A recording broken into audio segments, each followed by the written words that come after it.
Welcome to the Ask AI channel. Please click the subscribe button so you get all the new episodes.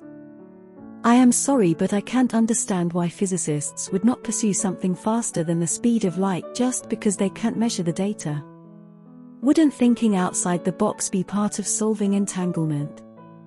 Does a culture exist that stymies success? For example, no process in the field of gravity research after relativity.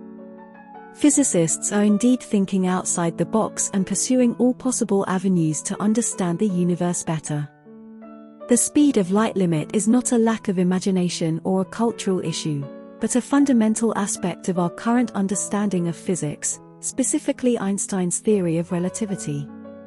As for the field of gravity research, there has been significant progress since Einstein's theory of relativity. For instance, researchers at the Harvard and Smithsonian Center for Astrophysics are testing the predictions of general relativity in many ways. They have captured the first image of a supermassive black hole using the Event Horizon Telescope, EHT, used gravitational lensing to search for the earliest galaxies in the universe, and performed follow-up observations of gravitational wave events. Moreover, there are ongoing efforts to reconcile quantum mechanics and general relativity, the two major pillars of modern physics, into a unified theory. This includes research into quantum gravity, string theory, and loop quantum gravity.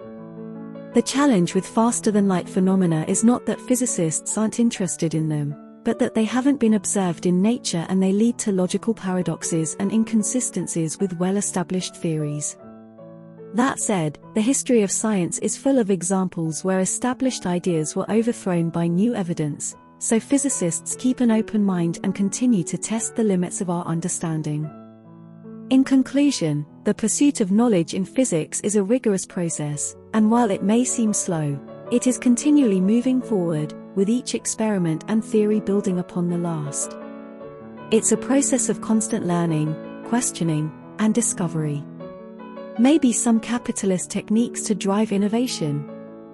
Using SARS, AIDS, COVID-19 as examples, look for and give a detailed report of the correlations between government involvement and pressure to find cures and solve problems. Capitalist techniques have indeed been instrumental in driving innovation in healthcare, particularly in the research and development of treatments for diseases like SARS, AIDS, and COVID-19. Here's a detailed look at the correlations between government involvement and pressure to find cures and solve problems. SARS. After the SARS outbreak in 2003, the Canadian government launched an independent inquiry to investigate the response to the outbreak and learn from the mistakes made. However, the lessons learned from SARS, including ensuring the availability of personal protective equipment and access to sick leave, were not applied to the COVID-19 pandemic. This suggests that while government involvement is crucial, there can be gaps in the implementation of learned lessons. AIDS.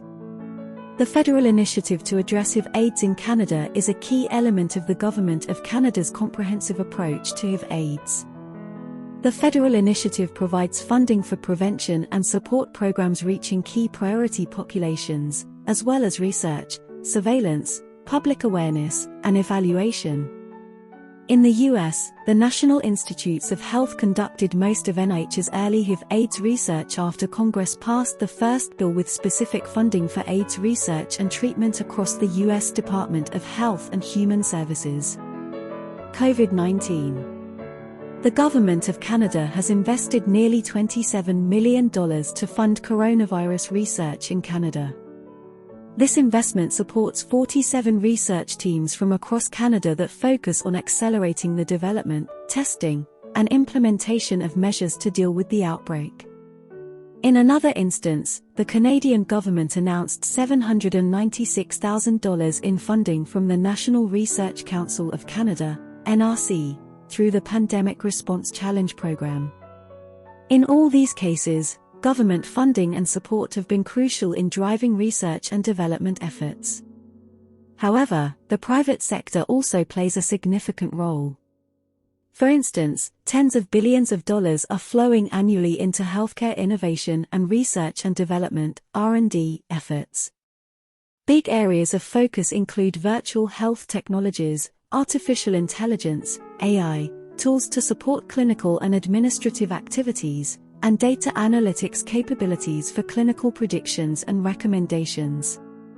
In conclusion, both government involvement and capitalist techniques are essential in driving innovation in healthcare. They often work hand in hand, with government policies and funding providing the framework and support for private sector innovation. Give more examples. Go global. Certainly, here are some global examples of government involvement in healthcare research.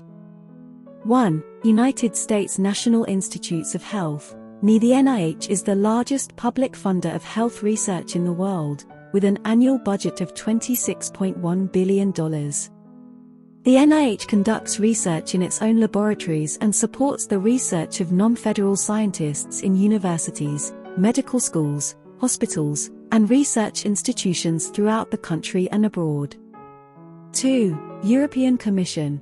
The European Commission is the second-largest public funder of health research, with an annual budget of $3.7 billion. The Commission funds research through various programs, including the Horizon 2020 program, which supports research in a wide range of fields, including health.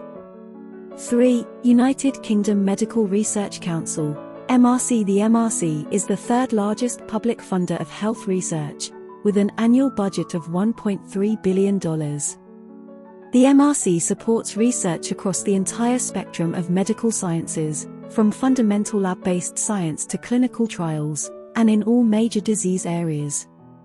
4. Wellcome Trust. The Wellcome Trust is the largest philanthropic funder of health research, with an annual budget of $909.1 million. The trust funds a broad range of research, from biomedical sciences to the medical humanities, public engagement, and policy. 5. USAID. USAID is the largest funder of health research through official development assistance, with an annual budget of $186.4 million. USAID supports research in a variety of areas, including infectious diseases, maternal and child health, and nutrition. 6. World Health Organization, WHO. The WHO is the largest multilateral funder of health research, with an annual budget of $135.0 million. The WHO supports research in a variety of areas, including infectious diseases, non-communicable diseases, and health systems. These examples illustrate the significant role that both public and philanthropic organizations play in funding health research globally. Why have we not cured cancer? Has the pressure ever been as great as some other pandemics? Cancer is a complex disease, and one of the main reasons we haven't cured it yet is because it's not just one disease. It's an umbrella term for more than 200 distinct diseases. Each broad cancer type has many subtypes, and they all look and behave differently because they are different on a genetic and molecular level. Underlying the more than 200 different cancers are a myriad of different genetic mutations. Every cancer is caused by a different set of mutations, and as the tumor grows, more and more mutations accumulate. This means that every tumor has an individual set of mutations, so a drug that works for one cancer patient might have absolutely no effect on another. Not every cancer cell in a tumor will have the same genetic mutations as a neighboring cancer cell. That means that treatments can often kill one type of cell in a tumor, while others survive the treatment, allowing the tumor to grow again. The genetic mutations that cancer cells acquire over time mean that the cells change the way they behave. This can be an incredibly difficult problem during treatment because the mutations can lead to cancer cells developing resistance to a treatment over time, making it ineffective. As for the pressure to find a cure for cancer, it has been immense and sustained over many decades. Billions of pounds have been raised, invested, and spent on cancer research. However, the COVID-19 pandemic has had a drastic effect on the entire cancer continuum through interruption, delays, and altered modes of screening, diagnosis, and treatment, as well as follow-up and palliative care. This has resulted in late-stage diagnoses as our healthcare system struggles to cope with additional demand. Despite these challenges, the work continues, and progress is being made every day. Thank you for your time. Please hit that subscribe button and enjoy more compelling stories from the Centered Canuck. See you next time.